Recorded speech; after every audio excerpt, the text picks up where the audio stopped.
এখন কটা বাজে শুনলে তোমরা অবাক হয়ে যাবে। এখন মানে রাত বাজে 1টা, মানে 1টা বলতে আমরা এক জায়গায় বেরোবো, তার জন্য রেডি রেডি বসে রয়েছি। তো 2টো সময় বেরোবো, তো তার একটু আগেই মানে উঠে আমার তো এটা আমি ঘুমই হচ্ছিলো না, কারণ আমি খুব টেনশন করছিলাম। তো টেনশন করতে মানে কী বলো তো, রাতে বেরোলে না খুব টেনশানে মানে কি ঘুম হয় না। তবুও আমার একটা বান্ধবীকে বলেছিলাম যে ফোন করে দিস। আর আমার হাজব্যান্ড তো ওর তো এমনিই খুব ঘুম কম, আর আমার একটু ঘুম বেশি বললেই চলে, কারণ আমার সত্যি একটু ঘুম বেশি। আগে তো আরও প্রচুর ছিল, সময়ের সাথে সাথে অনেকটা চেঞ্জ হয়ে গেছে, ঘুমটা অনেকটা কমে এসছে।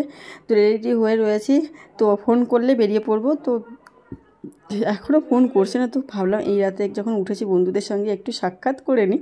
তো বন্ধুরা, আজকে যাচ্ছি আমি দীঘাতে। তো দীঘাতে যাবো, চলে এসেছি। ট্রেন এখন বাজে আছে কি, আমাদের ট্রেনটা গেছে, বাতিল হয়ে গেছে। তো কি করব, এখানে আমরা একটা মানে ত্রিপল এক বান্ধবী নিয়ে গেছিলো, সেখানে বসে আর কি, সেখানে কথাগুলো শুনলে তোমাদের ভয়েস মানে যে কথাগুলো হয়েছে সেই কথাগুলো শুনলে তোমার অবাক হয়ে যেতে।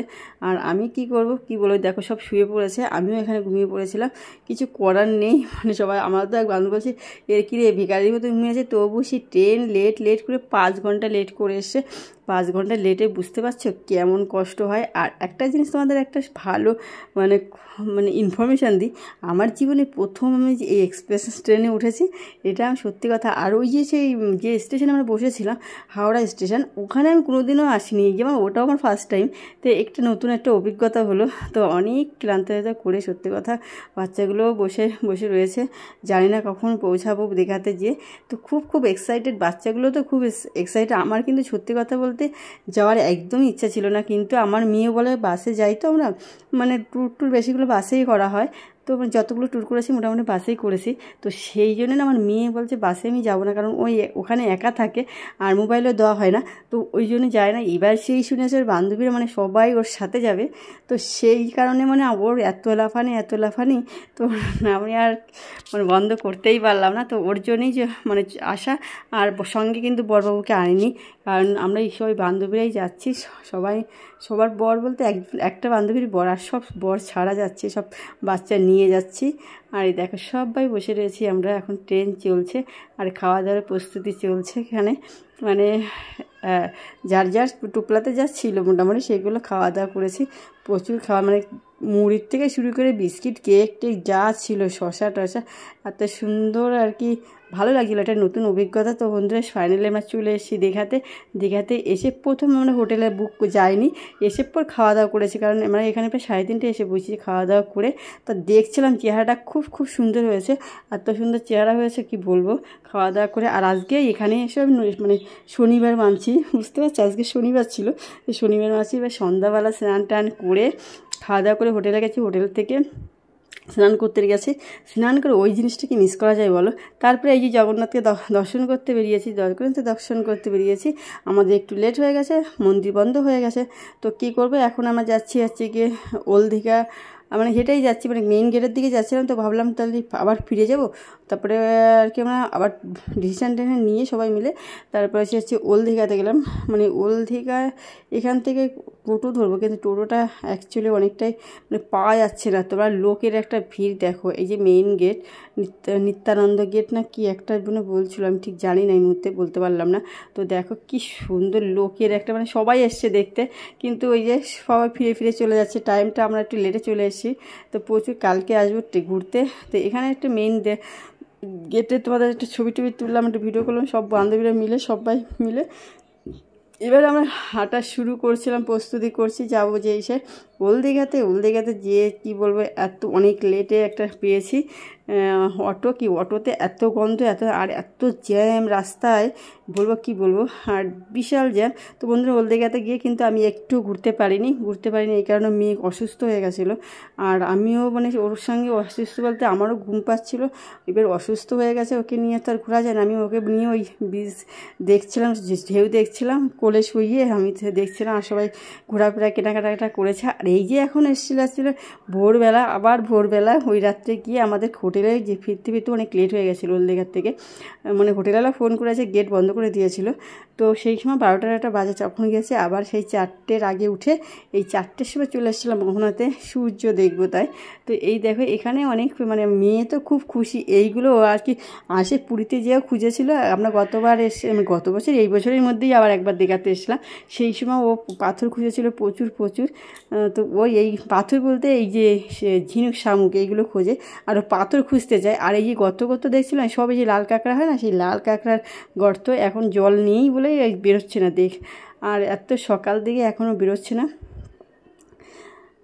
তো বন্ধুরা সত্যি কথা বলতে কি, এত মানে মানসিক টেনশান থাকে, এত থাকে মানে শারীরিক অসুস্থতা থাকে, এখানে এসে সত্যি কথা ওইসবগুলো আর মানে পরিবারের একটা টেনশন থাকে, সেই সবগুলো পুরো মানে বিন্দাস হয়ে মানে ওইসব ভুলে গিয়ে একদম বিন্দাস হয়ে মানে দীঘা ভ্রমণটা করলাম। মানে এত সুন্দর লাগছিলো। আর এখনও সূর্য ওঠেনি, ভাবছিলাম তারা কতটা সকাল, তো সূর্য এখনও সবে লাল হয়েছে।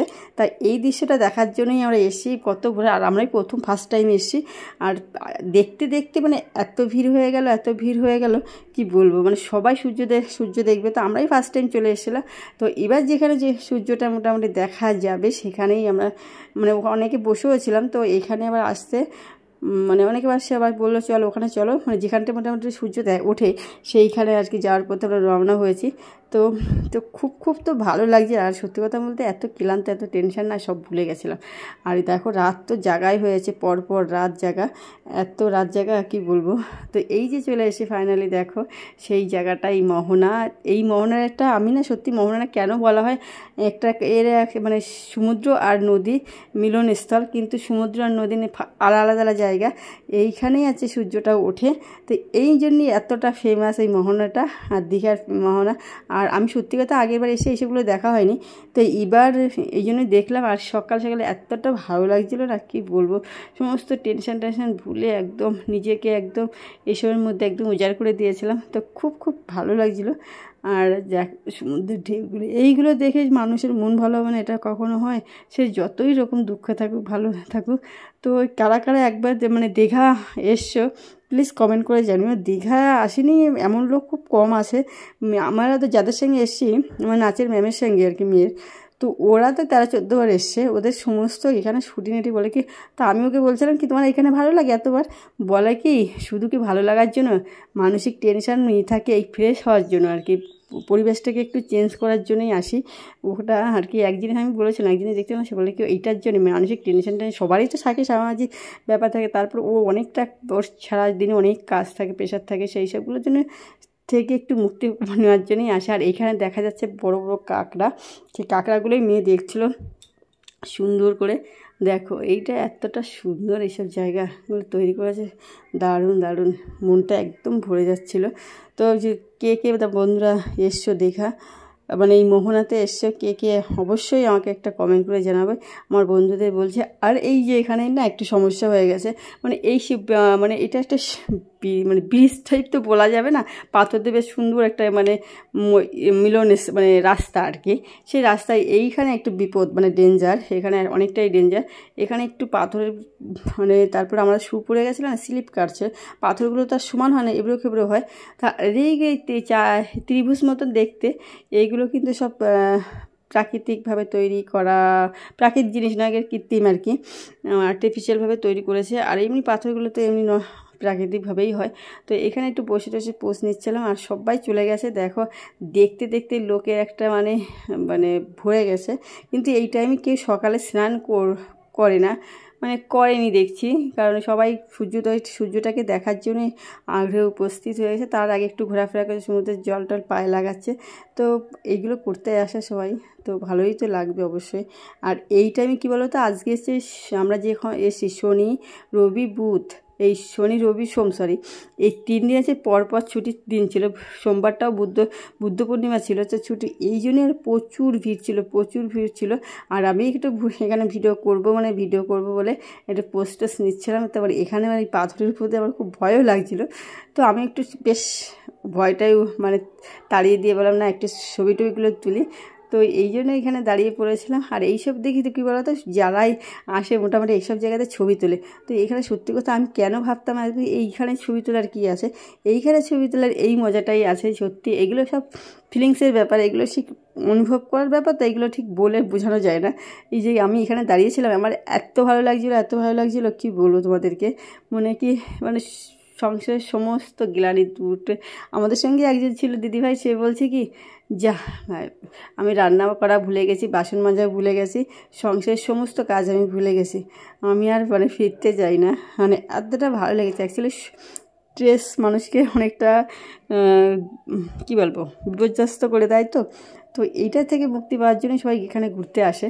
তো খুব মজা লাগছিলো, খুব আর অনেকে আমার বন্ধুদের বাড়ি কিন্তু মনে হয় বাংলাদেশেও আছে, নিঃসন্দেহে ওখানেও আছে, কিন্তু সমুদ্র দেখতে আর উপভোগ উপভোগ করার মধ্যেও আলাদা ফারাক।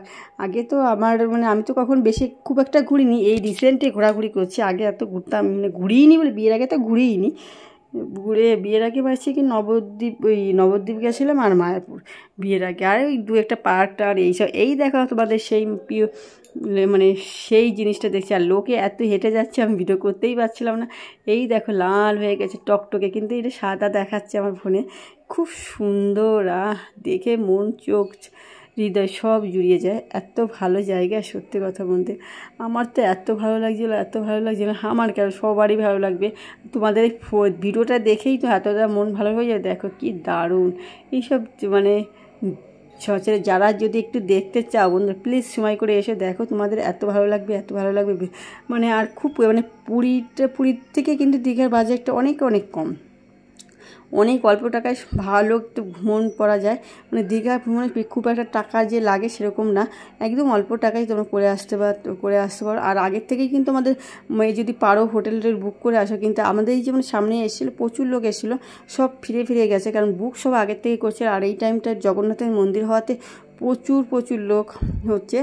তো সত্যি কথা খুব ভালো লাগছে। তোমরা একবার কেউ একটু এসে ঘুরে যাও দীঘা, এত ভালো লাগবে। আর এই দেখো এখন বাজে 6টার সময়, এটা খাচ্ছে, আমাদের সব সূর্য দেখা হয়ে গেছে। আর বাদ বাকি পার্টটা তোমাদের পরে দেখাবো, কারণ লেন্থ অনেক বড় হয়ে যাচ্ছিলো বলেই এখানে স্টপ করলাম। দীঘা তো আমার খুব ভালো লেগেছে, তোমাদের কেমন লাগলো অবশ্যই কমেন্ট করবে।